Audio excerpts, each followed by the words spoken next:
महाभारत युद्ध के 17वें दिन अर्जुन के हाथों कर्ण को वीरगति मिली। अहंकार से वशीभूत होकर युद्ध के उपरांत अर्जुन भगवान श्री कृष्ण से कहते हैं, हे केशव, बड़ा अभिमान था कर्ण को अपनी धनुर्विद्या पर।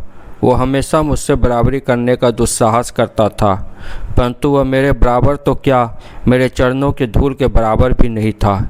कर्ण ने जिसका सिर हमेशा अहंकार से उठा रहता था, आज उसी कर्ण का सिर मैंने उसके धड़ से अलग कर दिया है। हे माधव, आज मैंने कुरुक्षेत्र की इस पावन भूमि पर कर्ण का सारा गर्व, सारा अभिमान और सारा घमंड चूर चूर कर दिया है। मैंने उस अभिमानी कर्ण को बार बार पराजित किया है। अर्जुन की अहंकार भरी बात सुनकर श्री कृष्ण जी अर्जुन से कहते हैं कि पार्थ, यह सत्य है कि कर्ण को तुमने बार बार पराजित किया है, परंतु इसका अर्थ यह कदापि नहीं कि कर्ण एक श्रेष्ठ योद्धा नहीं था। इस पर अर्जुन ने कहा, माधव, क्या आप यह कहना चाहते हैं कि मैं एक श्रेष्ठ योद्धा नहीं हूँ? क्या मैं एक सर्वश्रेष्ठ धनुर्धर नहीं हूँ? कृष्ण ने कहा, पार्थ, पितामह भीष्म तुम्हारे बाणों के कारण ही निष्क्रिय हुए थे ना, तो क्या पितामह भीष्म से तुम श्रेष्ठ धनुर्धर हो गए? अर्जुन ने कहा, नहीं माधव, पितामह भीष्म से मैं श्रेष्ठ कभी नहीं हो सकता हूँ, परंतु कर्ण से मैं अवश्य श्रेष्ठ हूँ। युद्ध भूमि में आप भी तो थे न माधव, क्या आपने नहीं देखा कि मैं जब भी कर्ण के रथ पर बाण चलाता था तो मेरे बाणों के प्रहार से कर्ण का रथ 10 कदम पीछे हट जाता था। वहीं जब कर्ण मेरे रथ पर बाण चलाता था तो उसके बाणों के प्रहार से मेरा रथ केवल 2 कदम पीछे हटता था। हे माधव, बाणों के प्रहारों की शक्ति में इतना अंतर, क्या यह सिद्ध नहीं करता कि मैं ही सर्वश्रेष्ठ धनुर्धर हूँ? इस पर कृष्ण जी कहते हैं कि पार्थ, तुम मेरे सखा हो, मेरे मित्र हो, तुम तो मुझे पहचानते हो, जानते हो कि मैं त्रिलोकीनाथ हूँ। तो फिर तुम्हारे जिस रथ पर मैं तीनों लोकों का भार लेकर स्वयं बैठा हूँ, क्या उस रथ को कोई अणु मात्र भी पीछे हटा सकता था? कर्ण जब अपने प्रहार पर तुम्हारे रथ को केवल 2 कदम और तुम कर्ण के रथ को 10 कदम पीछे हटा देते थे, तो तुम ही निर्णय लो पार्थ, किसके बाणों में अधिक शक्ति थी। भगवान श्री कृष्ण की ये बातें सुनकर अर्जुन आश्चर्य में पड़ गए। भगवान श्री कृष्ण आगे कहते हैं, हे पार्थ, इतना ही नहीं, कर्ण का वध भी तुमने नहीं किया, बल्कि भार्गव परशुराम जी के श्राप ने किया था। कर्ण के वध के लिए तो तुम केवल एक माध्यम थे। अर्जुन ने आश्चर्य से पूछा, वो कैसे माधव?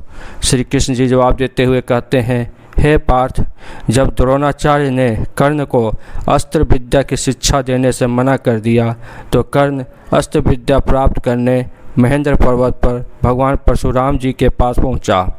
परंतु कर्ण के लिए समस्या यह थी कि भगवान परशुराम केवल ब्राह्मण कुमारों को ही शिक्षा देते थे। इसलिए कर्ण ब्राह्मण कुमार का भेष बनाकर परशुराम जी की सेवा में उपस्थित हुआ। यह सुनकर अर्जुन ने कृष्ण से पूछा, अस्त्र विद्या के प्रलोभन में आकर कर्ण को इतना बड़ा झूठ क्यों बोलना पड़ा था माधव? इस पर कृष्ण जी ने कहा, नहीं पार्थ, अस्त्र विद्या के प्रलोभन में आकर नहीं, बल्कि तुम्हारी दुश्मनी में उसने इस झूठ का सहारा लिया था। वह हमेशा तुम्हें अपना प्रतिद्वंदी समझता था। इसलिए द्रोणाचार्य से शिक्षा लेकर जब तुम अस्त्र शस्त्र में संपन्न हुए तो तुम्हारा सामना करने की क्षमता प्राप्त करने के लिए कर्ण ने भगवान परशुराम जी से विद्या प्राप्त की। हे पार्थ, कर्ण ने गुरु की इतनी सेवा की कि परशुराम जी ने एक एक करके कर्ण को समस्त दिव्यास्त्रों की विद्या प्रदान की। एक दिन परशुराम जी कर्ण की गोद में सर रख कर सो रहे थे। उसी समय एक भयानक रक्त पिशाचु कीड़ा कर्ण को काट लेता है। कीड़े के काटने से कर्ण को अत्यंत पीड़ा होती है, परंतु यह सोचकर कि उसके हिलने मात्र से ही उसके गुरु के विश्राम में बाधा पड़ जाएगी, कर्ण सारी पीड़ा को चुपचाप सहता रहता है। परंतु कीड़े के डंक मारने से कर्ण के जांघ से खून निकलने लगती है और गर्मा गर्म खून के स्पर्श से परशुराम जी की नींद खुल जाती है। परशुराम जी की नींद खुलते ही कर्ण ने उस रक्त पिशाचु कीड़े को मार दिया। यह देख परशुराम जी क्रोधित हो उठे और कर्ण से बोले, कर्ण, तुमने मुझे धोखा दिया है, तुम ब्राह्मण नहीं हो, अवश्य तुम किसी उच्च क्षत्रिय परिवार से हो, किसी राजवंश से हो। जो मनुष्य एक कीड़ों को इतनी निर्दयता से मार सकता है वह ब्राह्मण कैसे हो सकता है। कर्ण तुम ब्राह्मण नहीं क्षत्रिय हो। कर्ण विलाप करते हुए बोला, मुझे माफ़ कर दीजिए गुरुदेव, मैं एक सूत पुत्र हूँ। मेरी माता का नाम राधा है, इसलिए लोग मुझे राधा पुत्र कर्ण कहते हैं। हे गुरुश्रेष्ठ, आपसे अस्त्र विद्या की शिक्षा ग्रहण करने के लोभ में मैंने झूठ का सहारा लिया था, क्योंकि आप ब्राह्मण कुमारों के अतिरिक्त किसी को अस्त्र विद्या की शिक्षा नहीं देते। तो मैं क्या करता गुरुश्रेष्ठ, मैं विवश था। परशुराम जी ने क्रोध में आके कहते हैं कि कर्ण, अस्त्र विद्या के लोभ में तुमने मुझसे छल किया, मुझे धोखा दिया, इसलिए मैं तुम्हें श्राप देता हूँ कि जब भी तुम्हें मुझसे प्राप्त की गई शिक्षा की सर्वाधिक आवश्यकता होगी तब यह विद्या तुम्हारे किसी काम नहीं आएगी। तुम अस्त्रों को प्रकट करने का मंत्र भी भूल जाओगे। तुम जिस रथ के ऊपर खड़े होकर युद्ध करोगे वह रथ भी तुम्हें त्याग देगा और तुम्हारे रथ के पहियों को भूमि निगल जाएगी। भगवान श्री कृष्ण कहते हैं कि हे मित्र, इसलिए मैं कहता हूँ कि कर्ण को तुमने नहीं बल्कि उसके गुरु के श्राप ने मारा है। और उससे भी बड़ा सत्य यह है कि यह युद्ध जो कर्ण के जीवन का सबसे महत्वपूर्ण युद्ध था, यह युद्ध भी जानबूझकर कर्ण हारा है। इस पर अर्जुन ने आश्चर्यचकित होकर कृष्ण से पूछते हैं कि यह आप क्या कह रहे हैं माधव। भगवान श्री कृष्ण जी कहते हैं, हाँ पार्थ, तुम नहीं जानते हो, जब कर्ण कौरवों के सेनापति बने तो मैं उससे मिलने उसके शिविर में गया।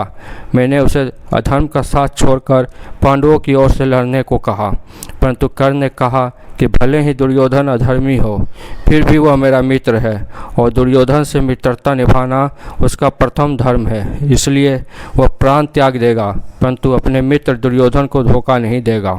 और वही कर्ण ने किया भी।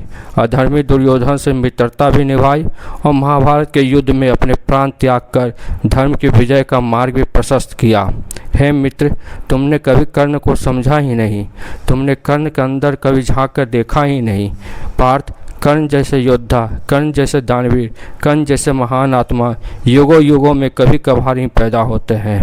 हे अर्जुन, अगर कभी तुम्हें कर्ण के जीवन के पूर्ण सत्य का पता चलेगा तो तुम स्वयं उसके पैरों पर अपना सर रखकर उस महान आत्मा को प्रणाम अवश्य करोगे। तो मित्रों, आज का ये वीडियो आप लोगों को कैसा लगा?